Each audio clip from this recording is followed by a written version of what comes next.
Sinimulan ko na sumulat upang iguhit ang hangarin, ang saloobin ng damdamin. Kahit hindi mahusay ay tuloy pa rin.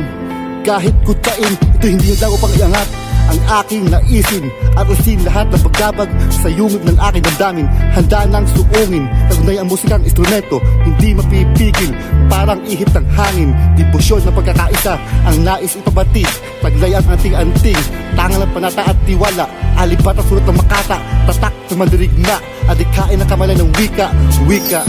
Dahil gusto ko'y kapayapaan, katahimikan, gusto ko'y pagmamahalan at pagbibigayan, gusto ko'y unawaan, walang iringan, gusto ko nang walang pangamba sa sarili kong bayan.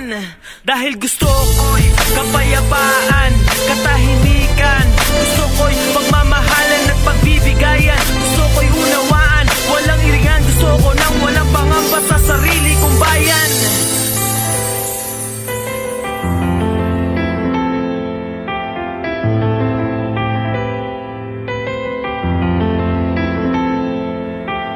Ito ang aking handog na dialekto, isang pagkilos at paghimok sa nasyon ng kayumanggi, upang ilaganap ang pag-ibig at respeto sa kapwa, sa bayan, sa Diyos. Halina, ika'y makiisa, imulat ang iyong mata, buksan ang iyong puso, baguhin ang pamamaraan, ang pakikitungo sa bawat isa.